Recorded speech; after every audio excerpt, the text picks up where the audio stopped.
Hello, Pirate Dave here, and it is time for another Phantom Sunday story. This time, Sunday story number 5, The Saboteurs, coming to us from January 5th, 1941. To quickly recap the previous story, The Beachcomber. Actress Mana Day had just been rescued in The Fire Goddess, and she met a beach bum in Bengala, an American beach bum, in fact.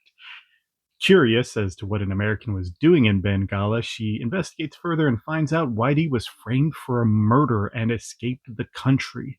Having just been rescued herself, she knows exactly who to go to help out Whitey, and the two go and meet the Phantom. The Phantom brings them to America, and he investigates the plot to frame Whitey for a murder, which just so happens was part of a murder ring, a ring of criminals that frame people for murder to blackmail them into other murders, led by this lawyer. He eventually finds the lawyer, he chases him through a carnival. It's actually a very fun set piece for a rather grim premise for a story.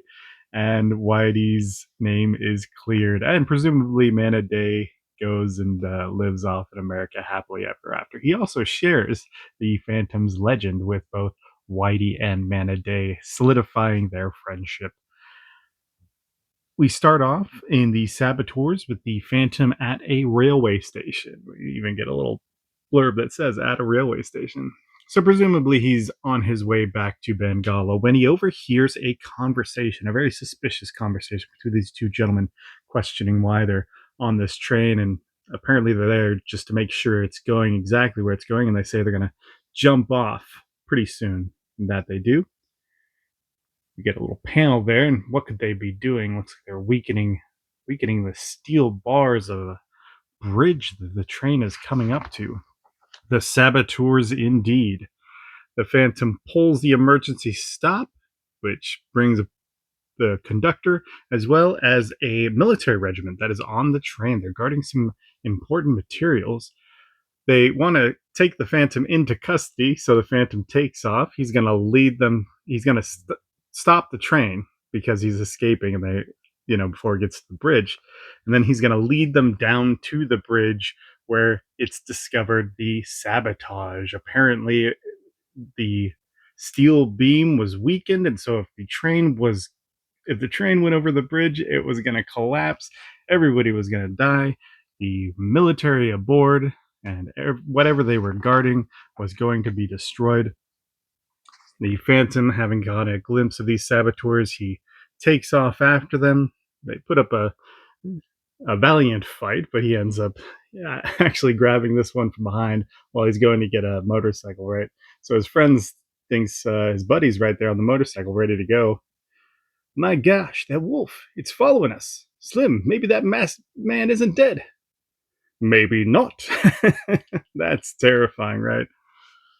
The Phantom interrogates this thug. He finds the plot for two more attempts at sabotage, this oil pipeline where he comes across, he foils that one, and there's also a plot at a munitions dump.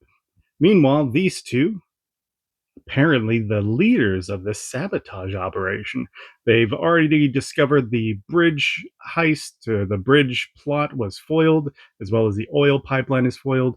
So they send Fat here. That's his name. I promise you. See, Fat, I want you to handle this munitions plant job yourself. He is the time bomb.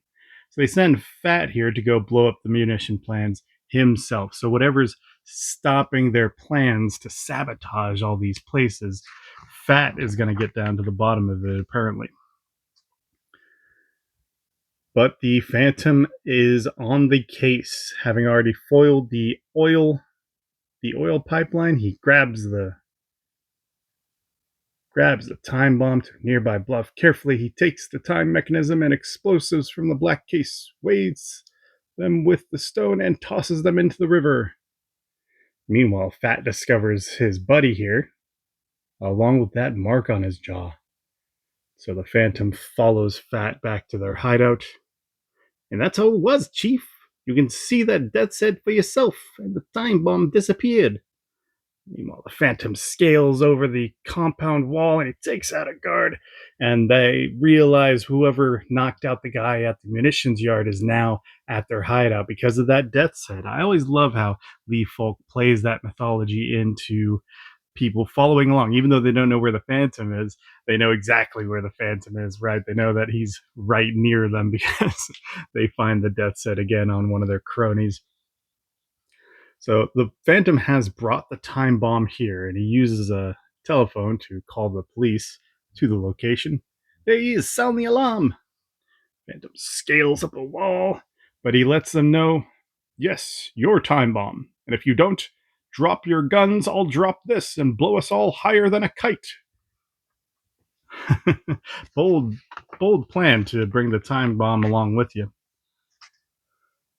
But the plan works. But if he drops it, it might explode. That time bomb was set to for hours ago. It won't go off now. Make up your minds, boys. If you haven't dropped your guns by the time I count to three, I'll drop this, and we'll see what happens.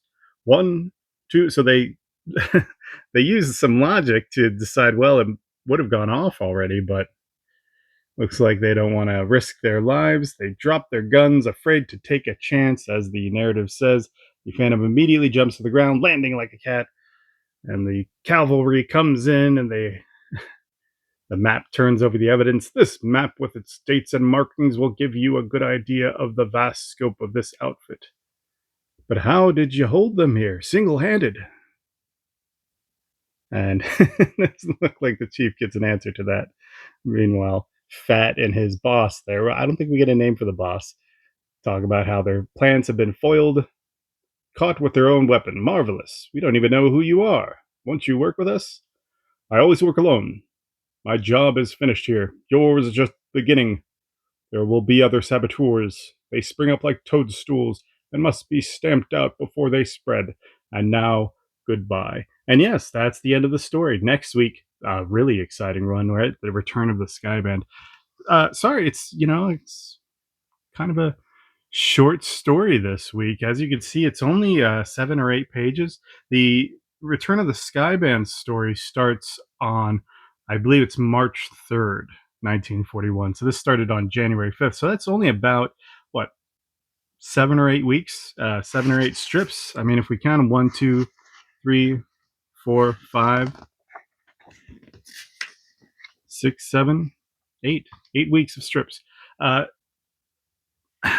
it's I don't want to be cruel to this story, but you can tell that it's very rushed, it's very truncated. Perhaps Lee Falk was toying with the idea of how descriptive he could be or should be. You see a lot of transitionary panels missing from this, right? uh, you don't see, I don't know, you just see this Fat, you know, looking at his henchman, and there's no words. He doesn't have any dialogue. He's just inspecting him. We get all of the exposition in this, short little paragraph at the bottom here. It's very, I don't know, I don't know how to say it. It's not very considerate to the immersion of the story, since we don't get a whole lot of dialogue. Additionally, Fat, I believe, is the only name for any of the bad guys that we get. The guy in the orange suit, even the lead bad guy here who's ordering Fat around, we don't get a name for him, except unless you want to count Chief as his name. Maybe Chief is his name. I mean, it's appropriate for the setting. But just to be completely blunt about it, I guess this is probably the worst Phantom story since his inception. Again, because it's just so truncated, it's so short, the details are not there. Even the lead in where the Phantom boards a train and he happens to overhear these guys talking about sabotaging the train, it has literally nothing to do with the Phantom. It's pure happenstance that he's there, and on a train too. He's literally the only one who could have overheard these two, the only person. It's so coincidental that it makes the setup for it silly and kind of just a harsh word, but a lazy reason to get the Phantom involved in this, in this story. I don't, America was still not in the war during this time, during the first part of the 1941. Eventually, both Lee Falk and Ray Moore would go and join the war effort. So they would be replaced for a time, although it wouldn't be public, by other by another writer and another artist. This story like feels like that already happened. It's hard to believe that Lee Falk wrote his jungle dwelling 400 century legacy character to have such a throwaway adventure. And I don't know. The bright spot is that next week, and it's not what next week for us, but next week for the audience here in 1941, they were going to see the return of the Sky Band, and that's very exciting. Again, it's one of the first times that we would see villains return in any comics medium.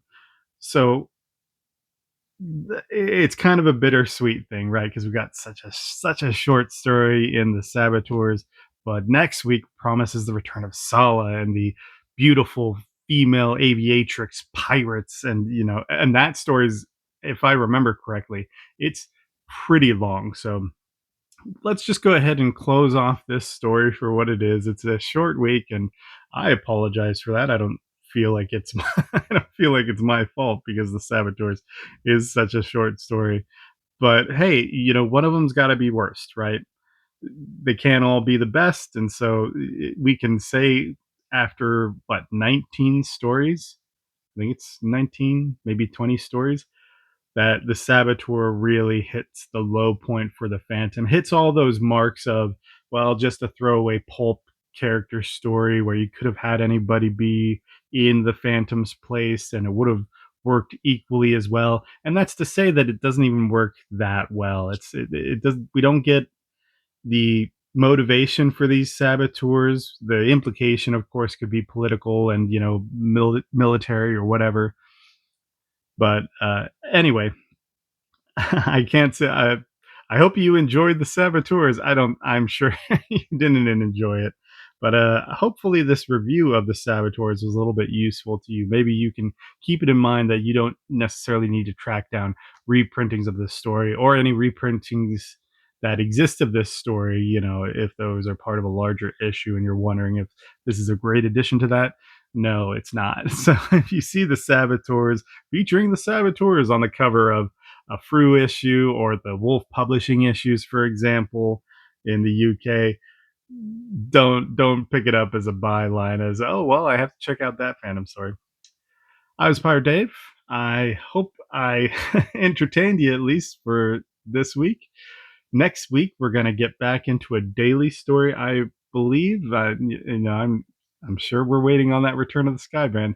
That'll be the week after next. But next week we're gonna return to the daily stories with daily story number 15, and that should be the Phantom's Treasure. The Phantom's treasure was stolen at the end of Diana Aviatrix Lost.